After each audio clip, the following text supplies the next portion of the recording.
You're watching MPTV. It's getting towards the end of 2012. We thought we'd take a little bit of a look back at where the market's been this year. Joining me on the panel from Fletcher's Real Estate, Tim Fletcher. From the REIV, Robert LaRocca. And from Infolio, Cameron Deal.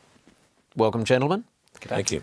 Who would like to kick us off? The year so far, Robert, I'll make it very simple. All right. We've seen a beginning and an improvement of confidence the last couple of months, but it's come from a very low base. I mean, this year has been one of very low level of transactions. Last year was low. This year doesn't look like it would be any better. That's actually the lowest number of transactions we've seen in the Melbourne market since 1996.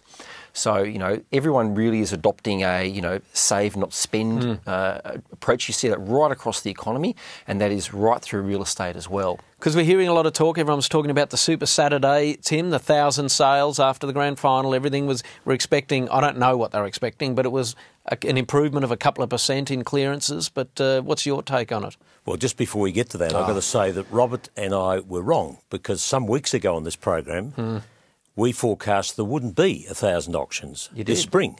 Yep. And it happened. And in the next few weeks, I think we'll get very close to the 1,000. But look, I think the last few months, there's been a distinct improvement in the market. And it all comes back to confidence.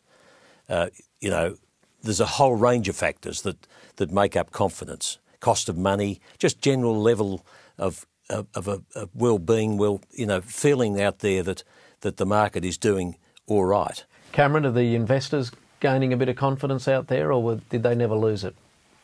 Well, basically, certainly on the basis of the amount of engagements we've had this month, there's no doubt that there is a foundation that's being established, and there's more investors starting to take their hands back out of their pockets and regain some confidence in the market. I guess our objectives as an advocacy firm helping people buy property, whether it's an investment or a home, is that we now use language which suggests to our clients that our first objective is to actually secure a property. And despite the lack of stock, it actually is even worse than that on the basis that there's less quality stock available. So those good homes are actually quite competitive. There's an example of one recently in Northcote in Gillies Street, and there were 6 bidders, all within 20,000 of the final selling price, which gives you an indication that there is a foundation of interest in the market, and that's the only people that got the ability to actually participate at the auction. There was obviously others in the crowd of 150 people that were there to bid but didn't get an opportunity to. And I think Cameron hit the nail on the head to a certain extent.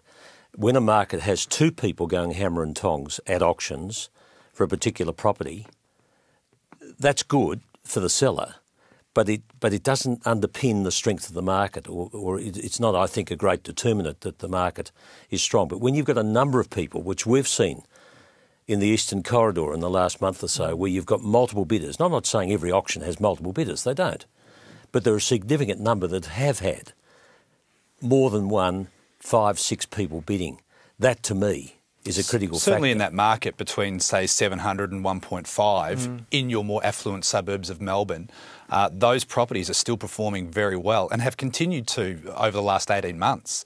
We sit and we think that maybe there's been some areas of the market that have come back, but if any segment of the market has performed well, that one has. What about the first home buyers? Because we're hearing that affordability obviously has got a lot better over the last 18 months or 2 years. There was a lift in the number of them in Victoria, but then it's come down. There was an increase because the sort of government's builders bonus came to an end, so there was a couple of extra 100 more in the market as a result of that, but they were just there for a new home.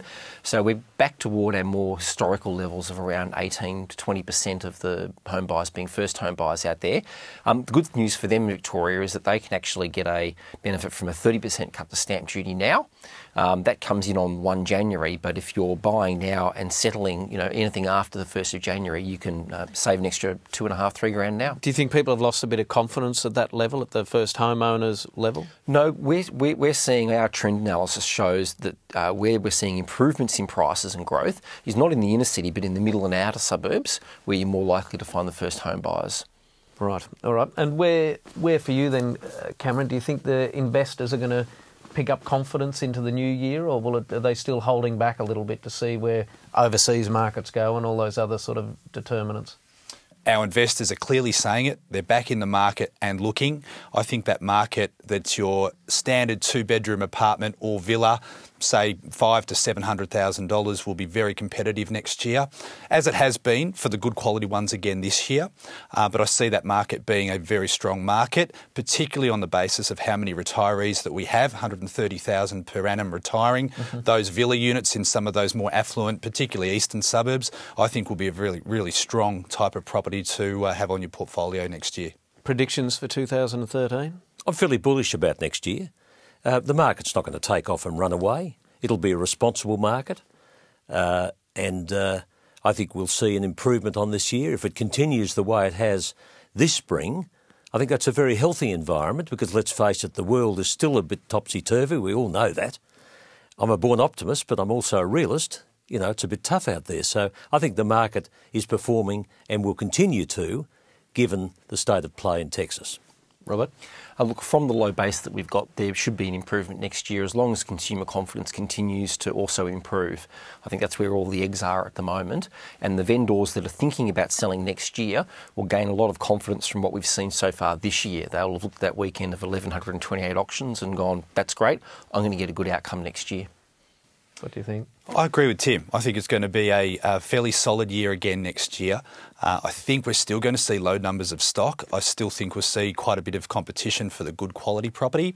I guess my position in the market, particularly with investors, is to not talk about buying, but actually go out and do it. If you've been thinking about buying a property, 2013 is the year for you.